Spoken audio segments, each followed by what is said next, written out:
transformation we're going to do is called a vertical scaling or a vertical stretch or a vertical dilatation. They all mean the same thing. So what we're going to do is we're going to make a circle. We're going to change the radius of the circle because right now this circle has a radius of 1 because that's 1 there and that's -1. Okay, so we're going to take this circle and we're going to make the radius 2 and see what happens to the graph. Okay, so the graph would then look like, it'd just be a lot bigger, like so, and it would go all the way over here, right? So normally I start here and rotate around the circle. Now I'm going to start here and rotate around the circle, like so, okay? It has a radius of 2. So how will the graph stay the same? How will the graph be different? Well, it's still going to start at a height of 0, right? So it's still going to start right there. Then it's going to go up here to B. So it starts at A and it goes to B, the top of the circle, and it goes through, it's going 1 degree a second, so it still takes 90 seconds or 90 degrees to get up to the top, but the top is now going to be at 2. Then it rotates down to this side, right?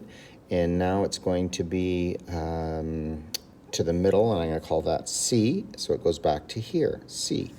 And then it rotates again for another 90 seconds, which makes it rotate 90 degrees, 1 degree per second. And we get to the bottom, which is D, and at 270, then it's going to be down here at -2. And then we rotate back up to the very start, and we end where we started. That's why they call these a periodic function. Periodic means it repeats. And then I end up here when I'm done. So what does this graph look like? It looks like this. Okay, so that is when the radius changes. So the standard graph, the basic graph, has a radius of 1, and then now we have a graph with a radius of 2. Okay, a radius of 2.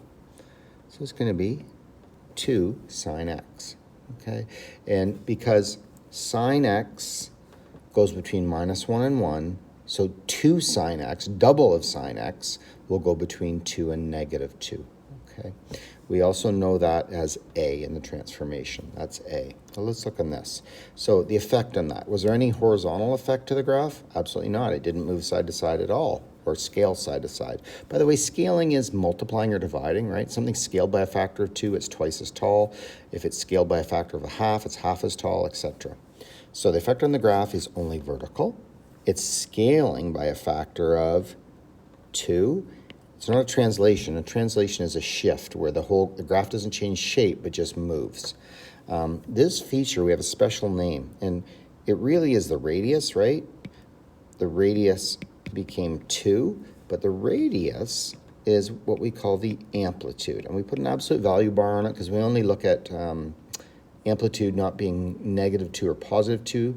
It's really just 2, okay? So it's twice as tall. So the radius of the curve of the circle is the amplitude of the wave,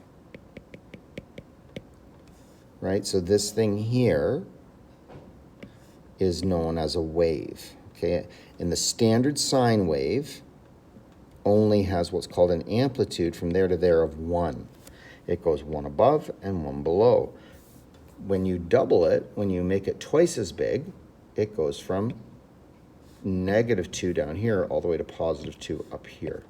Okay, so we call this distance between the middle of the curve, the vertical middle, or what we call the midline, and the maximum or the minimum, that distance is 2, okay? We call that the amplitude. So we say this graph has an amplitude of 2. It's transformed, and it's a vertical scaling. All right, so then what you're going to do, we've done this one together. Now you are going to change the radius to a half. That's going to be your homework, okay? So change your radius to a half and draw the curve. Now we're going to change the speed of rotation. What happens when the speed of rotation changes? So the standard graph that you see here is the purple graph. I'll put it in purple. Is 1 degree per second. So it takes 360 seconds to finish the graph. Well, what happens though if we make it, and by the way, in the equation, it's right here, okay, K. So this is, I should put this here. This is y equals a sine x. A is the amplitude or radius of the circle. And then for this one here, we have it as y equals the sine of kx. And so for this one here, k is 2. You know what I'll do? I'm going to do this one here where it's half as fast. So we call this k. K is 1/2.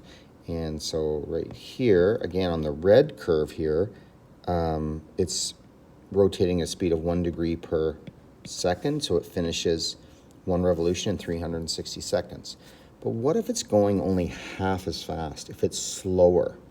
So normally it would take 0, 90 seconds to get to there at 1 degree per second, 180, 270, and 360. But now what happens if it's rotating half as fast?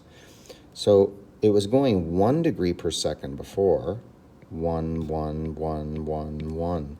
But now what we're going to do is we're going to say it's only rotating at a half a degree per second. So if it's only rotating a half of a degree per second, will it take a slower amount of time, a longer or shorter amount of time? Well, it'll take a much longer amount of time, twice as long, in fact, because it's only rotating at a half a degree per second. So that's going to take 180 to get to there. That's going to take double of that, which is going to be 360 to get to there. That's going to be double of that, which is 540 to get to the bottom. And then double of that is 720. So I know the maximum now is going to be at 180. At 360, it's going to be back to 0. Oh, it starts at 0, of course. And then it gets to the bottom at 540. And it reaches back to the start again at 720. So our new graph looks like this. Goes to there, there, there, and there. So this graph is sine of 1/2 x.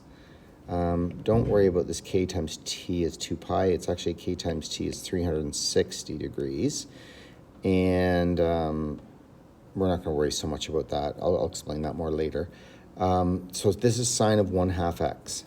So again, what does this number do? This number right here tells us the speed of rotation. It's only rotating half as fast.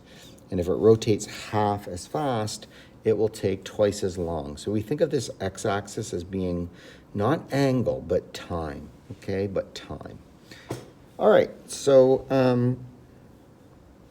what did we do? Was the effect on the graph vertical or horizontal? It was horizontal. It was a scaling, and the scaling was a factor 1/2. And what that did is it made the graph stretch out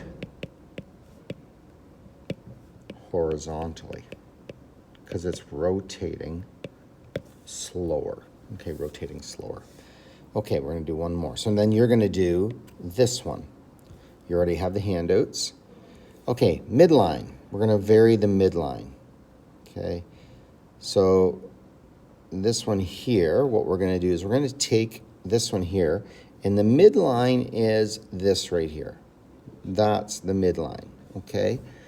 The midline is the line that is halfway between the maximum and the minimum.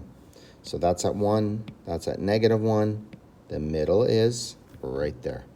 Okay, so we're going to drop the circle down by 1 and keep the radius at 1. This is what we're doing. We're changing the midline. We're going to drop the entire circle down. Okay, so I'll do this here with the greens. We're going to take our circle. Instead of starting at 1, we're going to start at 0. Instead of the middle being at 0, it's going to be at -1. And instead of the bottom being at -1, it's going to be at -2. So our circle now looks like this. Okay, still has a radius of 1. And except the whole circle is lowered down. So I start my rotation there. I rotate like so, like so, like so, like so. So the middle of the rotation starts right here at -1. Then it goes up to a maximum at 90. And then it goes back to the middle at 180. It goes to the bottom at 270. And then it goes to the middle again at 360. Okay, so it's the exact same graph, except it is been lowered down by 1 unit. And we call this sine x minus 1 then, okay? Because I took the sine graph and I minused 1. And remember, that's the y value. We subtracted from the y value. So this is no longer scaling. Scaling is multiplying things on the graph or dividing. This is a shift or a translation. And our translation is -1 in y. Okay, so we shifted down 1. Okay, shifted down 1. And now you're going to do this one. And then we're going to do these ones in class later, okay? But anyway, so your homework for what you need to do now is you need to do changing the radius to 1/2. You need to change the rotation speed to twice as much. And you need to raise the circle up by 2, okay? All right, good luck, get that done.